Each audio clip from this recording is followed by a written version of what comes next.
Hi, this is Cameron back again. I'm going to do another book review today. I recently did a video on the Beatles in Cuba and their supposed censorship between 1964 and mid-1966. You can take a look at that video in my collection of videos. So today I'm going to talk about a different topic. I'm going to talk about the rise of rock music in the Caribbean island of the Dominican Republic, where Spanish is spoken. That's where Christopher Columbus arrived in 1492.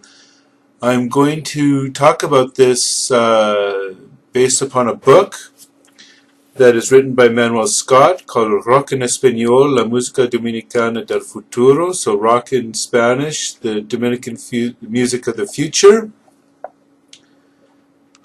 And this book came out in the year 2000.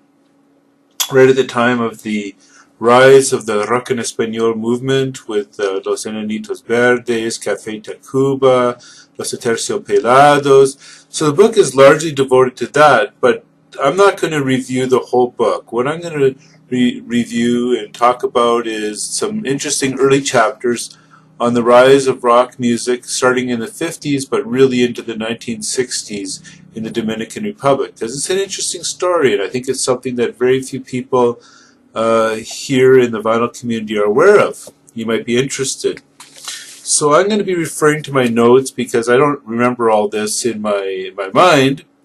Anyways, in the 1950s we see the origin of the real roots of rock music in the Dominican Republic. So first of all, there was a Dominican actor, Leonidas Campos, who featured in Blackboard Jungle, which showed a lot about youth rebellion. But at that time, there was no reaction to this movie in the Dominican Republic. December 1956, Rock Around the Clock with Bill Haley was shown in the Dominican Republic, in Santo Domingo in particular, at the capital. And there was a real furious response by the youth to this movie. By the end of the movie, the movie reviews show that the youth were dancing in the aisles, and it was a real hit. So soon after this, rock dances began in clubs.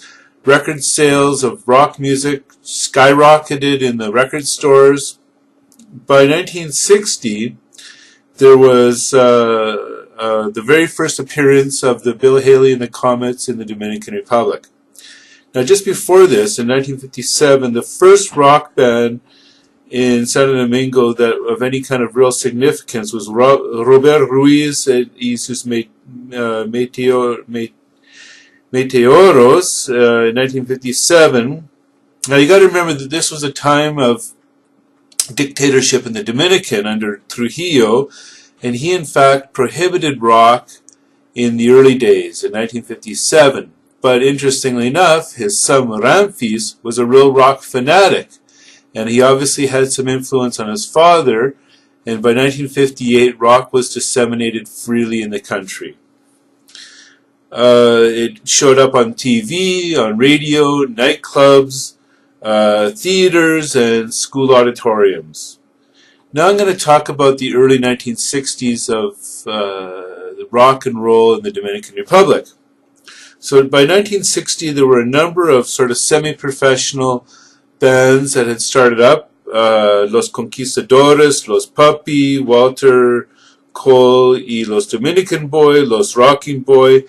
And what they did was they sang the latest hits from the United States in English. They were copy bands that were playing mostly in Santo Domingo, the capital. The first to play with the electric guitars was Los Creadores, who would continue to become an important band throughout the 60s in the Dominican Republic. In 1961, the dictator Rafael Leonidas Trujillo was assassinated, and a period of political instability ensued. The lyrics moved from being all about romance to starting to become with some social lyrics and political lyrics. And there was also still the copy of the USA-based songs.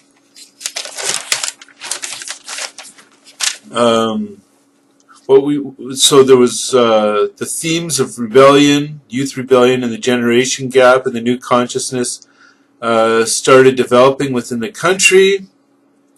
Now you got to realize that at the same time, outside of the capital, and with a little bit of rock and roll influence in the second city, Santiago, but outside of these two centers, the rest of the Dominican Republic was listening to merengue, the local main music, and other folk rhythms. So rock did not have an impact really outside of Santo Domingo, the capital, and Santiago, the second city.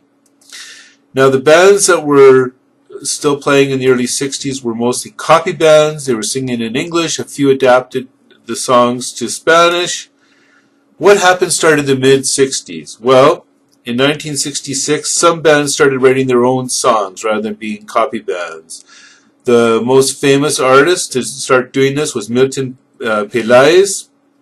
The author of this book, Rock en Español, Manuel Scott, who was known at the time as Luis Scott, formed a band called Your Grandmother, and they were writing their own songs. Ruff Sarko was the first to actually issue a single in stereo. This was, as I said, a time of political instability after Trujillo's death. You started hearing sort of more leftist sentiments.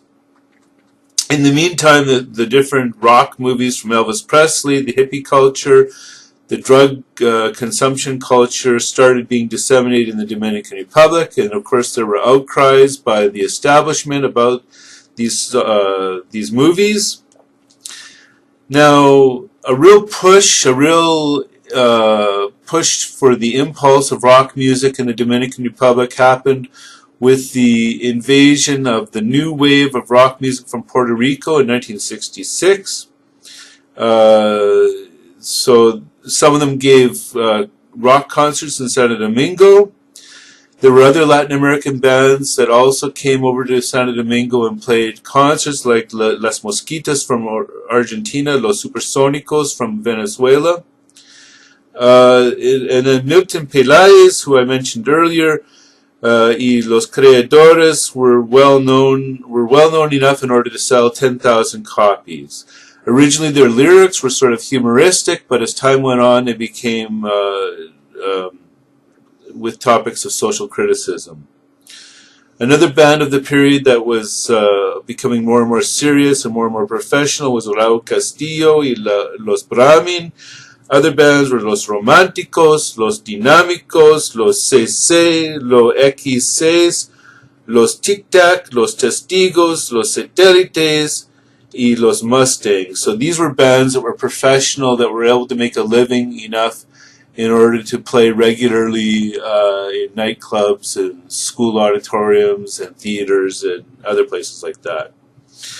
They started adopting fuzz and distortion pedal, so fuzz guitar and the distortion pedal. Some of the Dominican guitarists actually got classes to improve their rock guitar in the United States. So one of the guitarists from the Dominican Republic actually went to the state and got classes from the guitarist in Iron Butterfly. Juan Luis Guerra, who has become very popular for his revival of bachata and merengue music in more recent years and won a Grammy, at the time was a rocker, or as they call it, he was a rockero, and he got lessons on rock guitar in Boston. Manuel Scott, the author of the book, also got lessons in the United States. 1966, of course, the whole support infrastructure needed to develop. So there were rock producers and record stores devoted to rock had developed.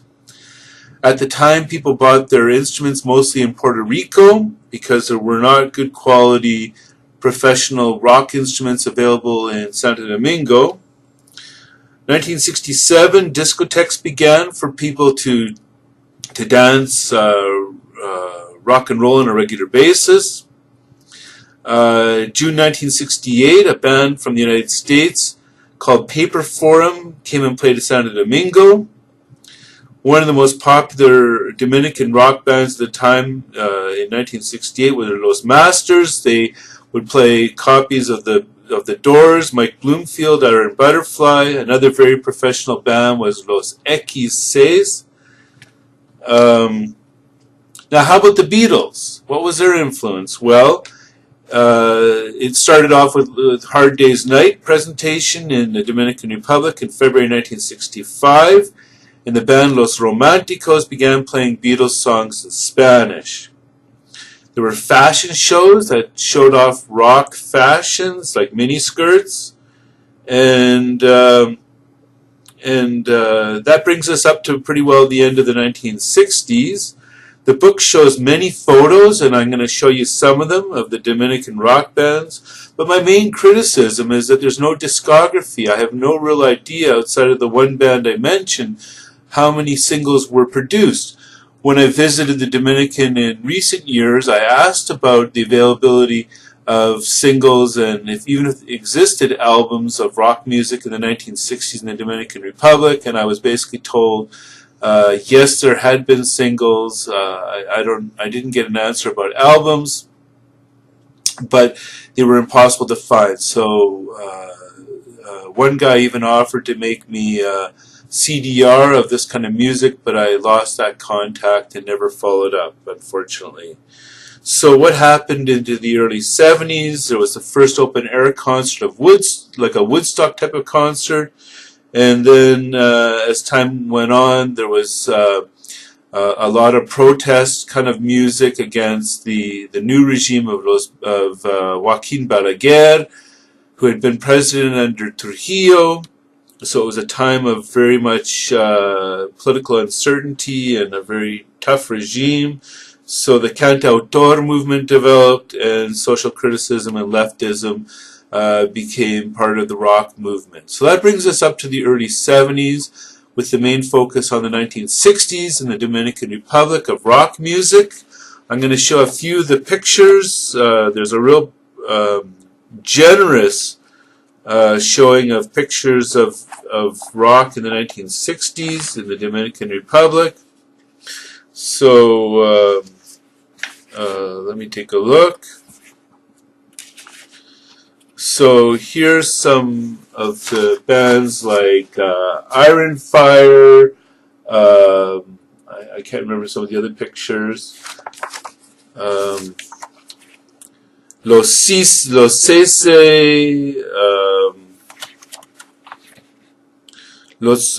about the Los Supersónicos who visited from Venezuela. There's pictures. There's pictures of the Young Wigs.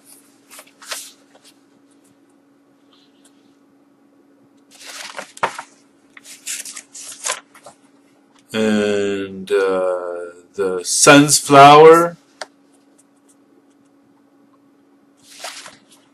So as I said, this has got a real great set of pictures from the 1960s of rock music in the Dominican Republic. But as I said, my main criticism is I have no idea what singles were available. If anybody has any information on the singles that were available during the 1960s in the Dominican Republic, I'd be very interested in hearing your comments, and if you know of an alternative source. So the main source of music on rock in the Dominican Republic in the 1960s and thereafter is Manuel Scott's Rock en Espanol, la música dominicana del futuro, so rock in Spanish, the Dominican music of the future, published in the year 2000 by Manuel Scott.